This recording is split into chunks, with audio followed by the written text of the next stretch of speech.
The secret with goals is, we use this term, don't we? Goldilocks, the Goldilocks effect. What we're trying to do here is to kind of make them challenging, but attainable, but not too easy that we kind of don't bother. So we don't need to get out of bed to deliver them.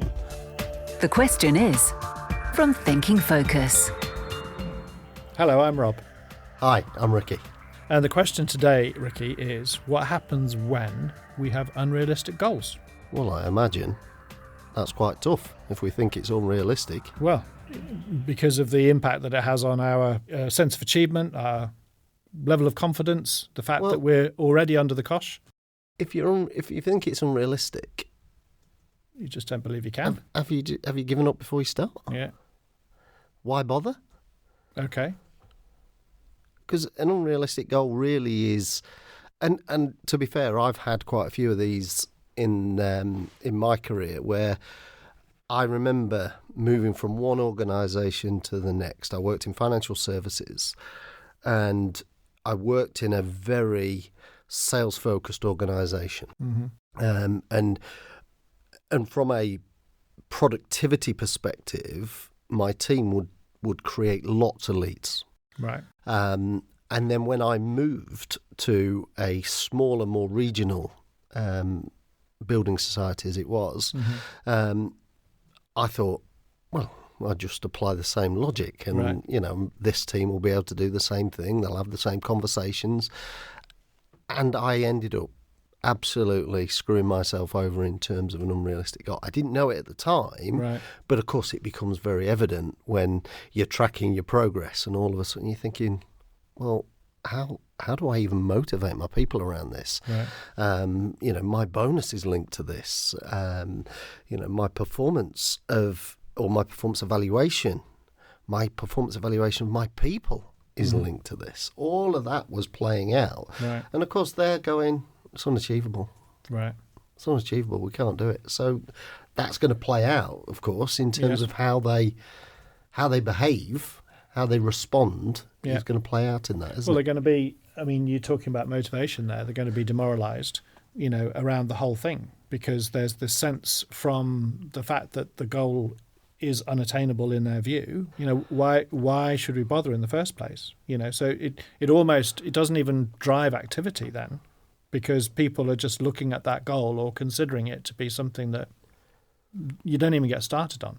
You might as well just go and do something else. Well, exactly. And the worst thing in my example was I stitched them up. Unwittingly, I'd stitched them up. I'd set these goals that were just unrealistic. And I built a friendship with a colleague. He was doing the same role. And he went, it's not like that here. It's not like that here. Okay. And, of course, those thoughts are ringing in my ears throughout the year where he's going, I knew. And therefore because we're going, you're not ambitious enough. You're not, setting your goals high enough and all of that sort of stuff. And actually he was going, no, but I know. I've worked here a long time. I understand what it's like. And I think that plays out in this. The secret with goals is we use this term, don't we? Goldilocks. The Goldilocks effect. What we're trying to do here is to kind of make them challenging, but attainable, but not too easy that we kind of don't bother. So we don't need to get out of bed to deliver them. Yeah. Well, and that's the risk, isn't it? We see this playing out sort of almost daily in some of the client work that we do, because one of the words that gets bandied around in terms of goal defining is making sure that your goals are realistic. I mean, we're here talking about unrealistic goals. Yeah. And the thing is that you can actually set a realistic goal, and the bar for realism, it can be quite low, because it's not challenging enough, to the point that you made. We can all set a realistic goal for ourselves, but it has to be something that is meaningful, something that we have to stretch for, something that we have to strive for. Because otherwise, again, we come back to the question, why bother? You're working within a comfort zone, and the goal itself is not causing you to do anything, above and beyond. It's not challenging in any way. That's a really interesting point, because it causes me to go, can you change goals then?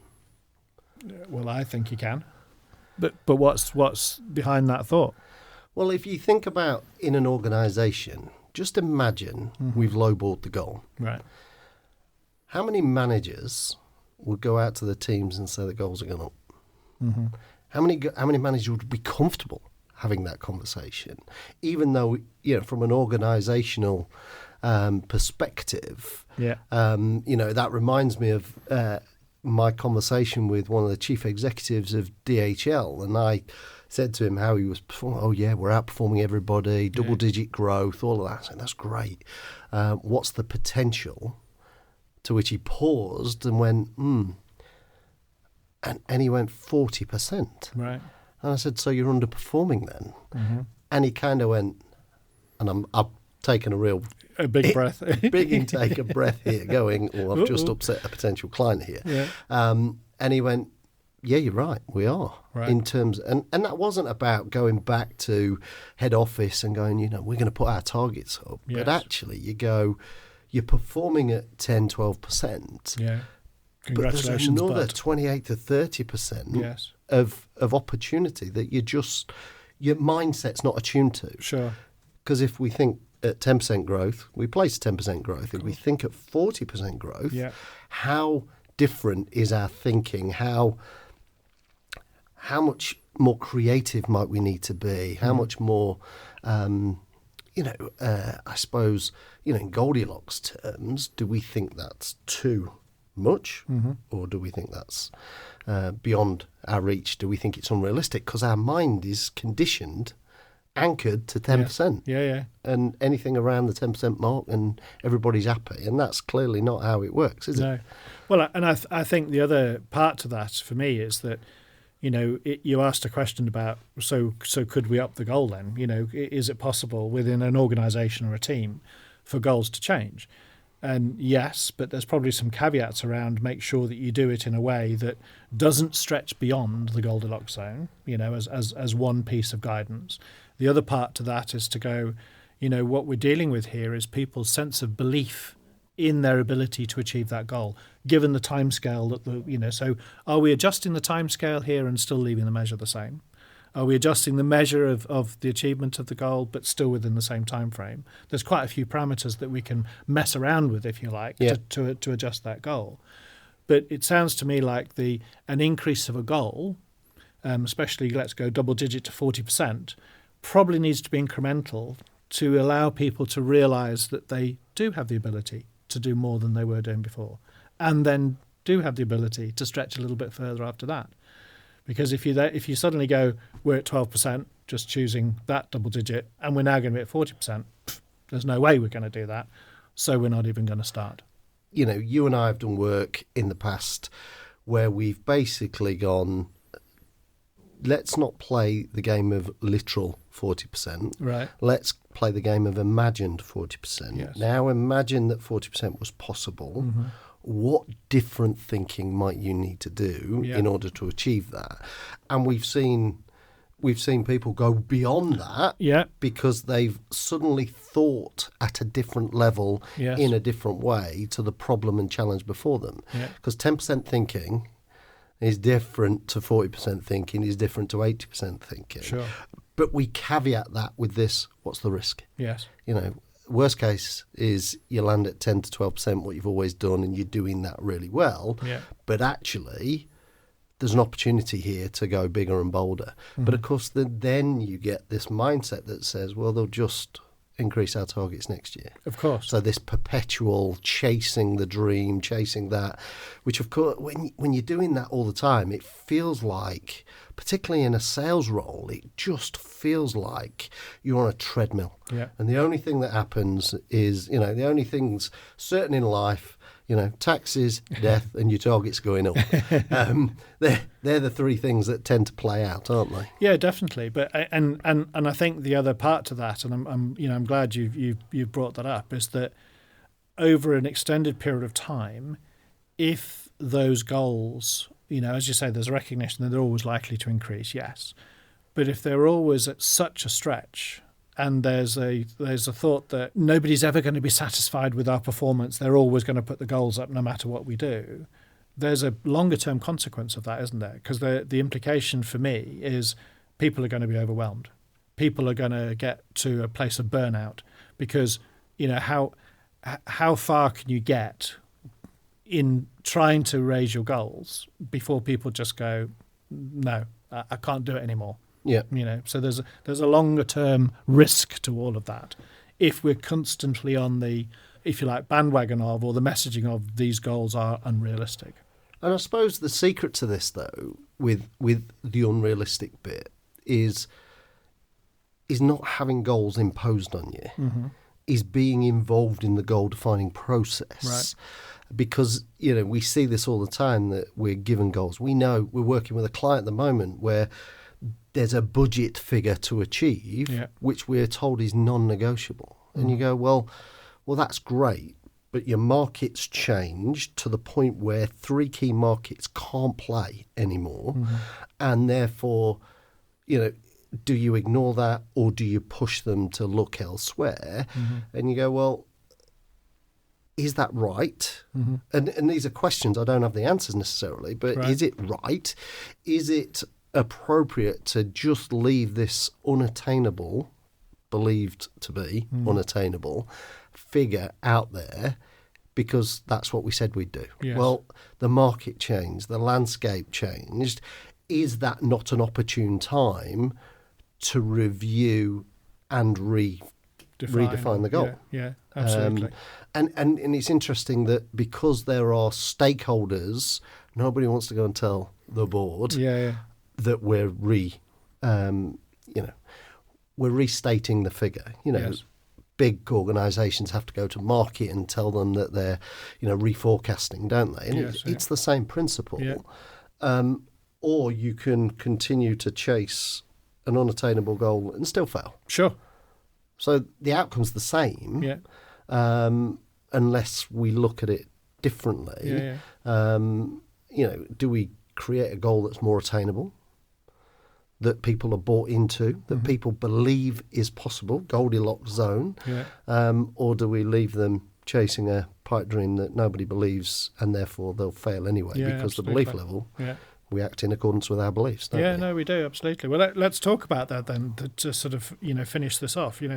Interestingly, you've started the how can we help this situation then? How can we get away from having goals that are unrealistic? And the first thing that you've suggested there is, well, let's involve people then. Let's have a discussion about the goal itself and what the measurement of that goal is. Because if there's a reason for changing it, and let's just assume that there's a very good reason for changing it, partly because, we don't want people to chase unattainable goals, then one of the things we can do is to involve people in the defining of that goal. What else could we do to help this process of a goal not being unrealistic? Well, I think before you define a goal, if we think about, good old-fashioned SMART, and part of SMART is going, is this goal relevant? Have we got people working on stuff that is stuff, or have we got people working on things that actually move us forward to our grander North Star, our bigger purpose? Okay. So I think we've got some tools around things like that, specific, measurable. That will suddenly feed out whether it's achievable or not, and those things. But I think, what's the data and evidence that tells us this is doable? Because 10% more next year doesn't make it doable. Yes. Everybody thinks, well, it's only 10% more.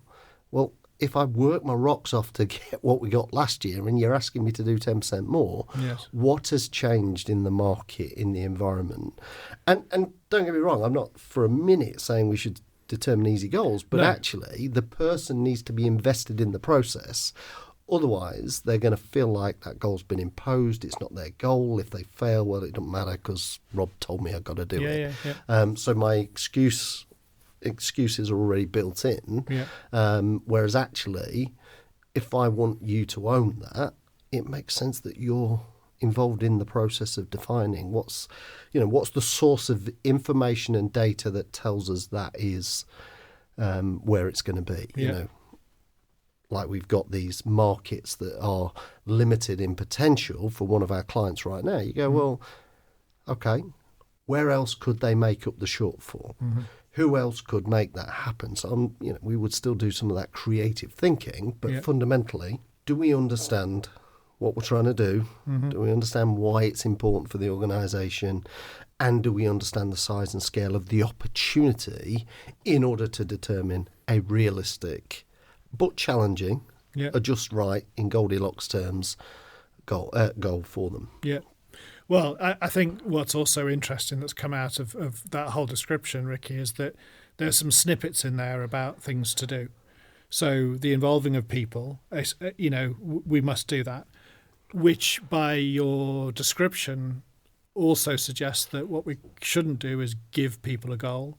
We should get them to accept the goal. So the working with people to actually realise what the measure of that goal is, excuse me, and to make it more a greater sense of ownership. Yep. Because a goal has to be owned by somebody. I mean, obviously it can be spread around, but it needs to be owned by somebody. It can't just be given and then a false expectation that it's going to be achieved. The other element in that, which was not explicitly said by you but implied, picked up on, was that there has to be an examination of, are all of the factors when we first set this goal in place the same? Or has things changed? So has the market changed? Has the situation changed? Is there anything that actually would cause us to go, it's not only a logical thing to do to redefine the goal, but it's a necessary thing for us to do to redefine the goal. Let's have that conversation. And then you slipped in there very subtly the word relevance. Because, we started off talking about unrealistic goals. And one of the things about good old SMART is that most people use the word realistic. Well, but they use achievable as well. But they use achievable. So actually, what? On a boat, surely. No. So actually asking the question about relevance is so much more useful to enable people to get a clearly defined goal, because relevance causes you to think, considering everything that's going on at the moment, how relevant is this to me, the team, the organisation, whatever it happens to be, which is a completely different question to realistic. Because the realistic bit, to your point, is about achievability. Yeah, I don't get why people would use achievable and realistic together. It doesn't work for me. Well, but it's habitual, isn't it? Because it's been around for such a long time, as an acronym. So what else could we do then to actually guard against unrealistic goals? Well, I think we just need to be aware of perhaps some of the biases that play out. I mean, you think about the one I got caught out with in my early example when I worked in financial services was this: we overestimate our own ability. So I've done it there, I can do it here, it'll be fine. And that got me stuck in I now can't redefine that because I've committed a budget number and I'm expected to deliver that budget number, even though then I had to report on, numbers that were nowhere near what I thought I was capable of. So we have to be aware about our, we overestimate our ability, which comes back to what does the data tell us? What was my understanding of this new environment, the customer base, the quality of my people at the time. And, I could still go and develop and coach them and all that, but that takes time. You can't turn performance on and off very easily. It's a process that you need to kind of work to. And, of course, that leads to then, the next one, which is underestimating others. Right. So do I underestimate or overestimate their ability? Okay. Because I'm going, well, this group over here could do it, and now why can't these? It's same thing, same process, but they were coming from a very different base, and of course I didn't take that into account. Sure. And of course, we're notoriously bad at predicting how long things take. And I know I am. And we have these wonderful ideas, don't we? And let's do a podcast and let's do these things. And then when you then go back and go, what's involved in that? And all of a sudden, there's a whole list emerges that you go, well, I thought I could do it by next Friday. And actually, you know what? It's not. It's 3 weeks. It's 4 weeks. It's even 3 months down the line before we can get this up and running. Right. And, of course, that then might feed into one of our other podcasts on procrastination, of course, where, that unknown how long things are going to take. We think they're easy. We discover they're hard, so we start to procrastinate around some of that stuff. Yeah. And we talk about that in a different podcast. Great. Well, I think that's probably quite a good place to leave this here then. Next time on The Question Is. So it's a belief that they are either undeserving of their own achievements, or that they're not as good as the people around them. To find out how Thinking Focus can unlock the potential within your organisation, go to www.thinkingfocus.com, where you'll discover more about the work we do, helping our clients increase productivity and enable change.